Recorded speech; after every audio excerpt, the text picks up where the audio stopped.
And we begin with some breaking news this hour. According to the Moroccan news site, the 360, Israel has decided to go ahead and recognise Moroccan sovereignty over the disputed Western Sahara region. The news report says that the King of Morocco, Mohammed VI, has received a letter from the Israeli Prime Minister Benjamin Netanyahu. No confirmation as yet from the Israeli government. But what does this tell us about the growing ties between Israel and Morocco on the day that Israel appointed its first ever military attaché to the country? With me in the studio, Ruth Wasserman Lande is a former member of the Knesset and former co-chair of the Abraham Accords caucus. Good to see you, Ruth, as always. Good to see you too. Our senior diplomatic editor, Owen Alterman, with me in the studio as well. Quite a fast-moving development here. This comes not from the Israeli government, but from the Moroccan side. What do we know so far, Owen? Right, we're still waiting for comment from the Israeli Foreign Ministry, first of all. We may get some. I'll try to get updated as we go through the conversation. Sure. At any rate, look, I don't think this would be unexpected if it's true, Laura. Obviously, in a dispute between essentially Morocco and Algeria, it won't be at all surprising, given current political circumstances, to see that Israel sides with the Moroccans. Of course, the Moroccan government received this as a kind of quid pro quo from the Trump administration at the time of making the normalization with Israel, so it stands to reason that Israel would join with the United States and the number of other countries that have taken Morocco's position in this conflict and formally take a step such as this one. Look, Israel doesn't have a dog in the fight per se on the Western Sahara issue, but given, of course, the importance of relations with Morocco, including security cooperation with Morocco, apropos the appointment of a military attaché, it stands to reason a diplomatic step like this would follow, and it may in fact have been the case. And we will talk about the military attaché in just a moment. But Ruth, when I have spoken to Moroccans recently, and we've spoken about how the relationship is really blossoming between Israel and Morocco, we regularly see Israeli politicians in Morocco. They have asked, why is it taking so long for Israel to recognise Moroccan sovereignty in the Western Sahara region? What do you think has Asked happened? again and again, and Israel took its time, but it was part and parcel of the Abraham Accords, exactly as my colleague here said.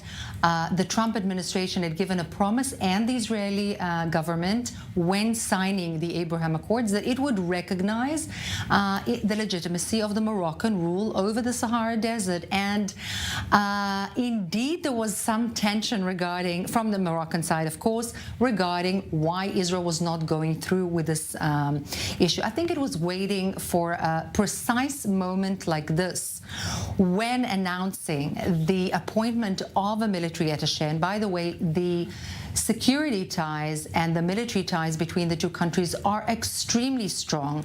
They have huge potential. There was a visit approximately 1.5 years ago of the former Minister of Defense, Benny Gantz, in Morocco. That was the first ever visit of a Minister of Defense, an Israeli one, on Moroccan soil. And since then, there's been so many visits by the Chief of Staff and so on. And now that this has been announced, there has to be a kind of a give and take.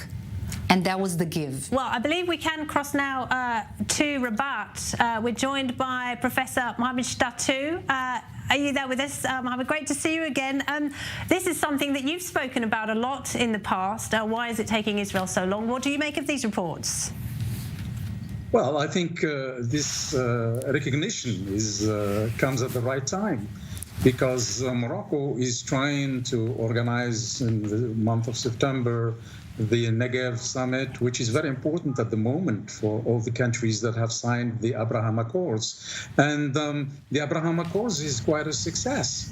So the recognition of the Moroccan Sahara, or sovereignty over the Moroccan Sahara, is something quite positive that will push the relations forward between Morocco and Israel, but also push forward relations between the rest of the Abraham Accords countries and create what is needed, which is trust. Trust is very important in these relations. Bearing in mind that's what's going on right now between Israel and these countries is quite a success. And Mohammed, according to this report in the 360, which I suppose you know pretty well, Israel is even preparing to open a consulate in the city of Dakhla in the Western Sahara region. How would that work? Well, that would make this recognition even better, because that would show to everyone in Morocco and also elsewhere in the world that Israel is very serious in this recognition, and Israel is serious in its alliance between Morocco and Israel. And I've heard that there is going to be military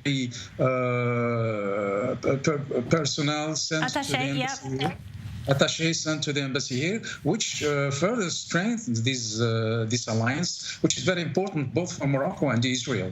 Yeah, the military alliance certainly is strong, isn't it, Mohammed? And Ruth, if I could bring you back in. Sure. With some updates on that.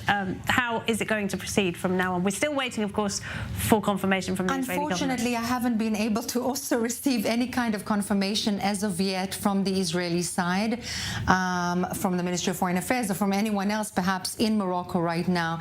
But I think that Israel is taking several steps by which it is transforming its ties in general in the international arena. For example, in Central Asia with Tajikistan, for example, in the African continent, for example, in Morocco, as we see on the geostrategic level. And if we see this not as a micro development, but rather as a macro development, it is the geostrategy of Israel in order to strengthen its alliance on the global level, given the circumstances and given the threat that we face from Iran. And I think that this is a part and parcel of that big macro strategy. Right, of course. And Owen, the Israeli Foreign Minister, Eli Cohen, is right now in Nairobi. He's been meeting with African leaders there. As Ruth says, this is all part of a broader strategy to develop ties with African countries that don't currently recognize Israel. Mali, Mauritania, Niger, for example. Absolutely. I mean, Israel will look for normalization wherever it can get it, Laura, and obviously West Africa has been a focus over the last couple of years, as have other parts of the more far-flung areas in the Muslim world. But listen, the Moroccan ties themselves have become very, very important and central. The people-to-people ties, very, very important. And obviously the security and strategic ties as well, and a diplomatic step with this one for that reason. If it were the case, and again, we're getting trying to get the confirmation from the Israeli side, although we seem to be getting more and more confirmation from the Moroccan side, obviously it would seem to make sense and be of a piece with Israel's wider strategy and with Israel's alignment in the Maghreb. Yeah, Mohammed Shtatu, I mean, for Morocco, this is a done deal. The Royal Palace House confirmed this report. Mohammed Shtatu. Yes. This is all confirmed where you are. Yeah, it's all confirmed. I just read it in the news, and it's very important because, as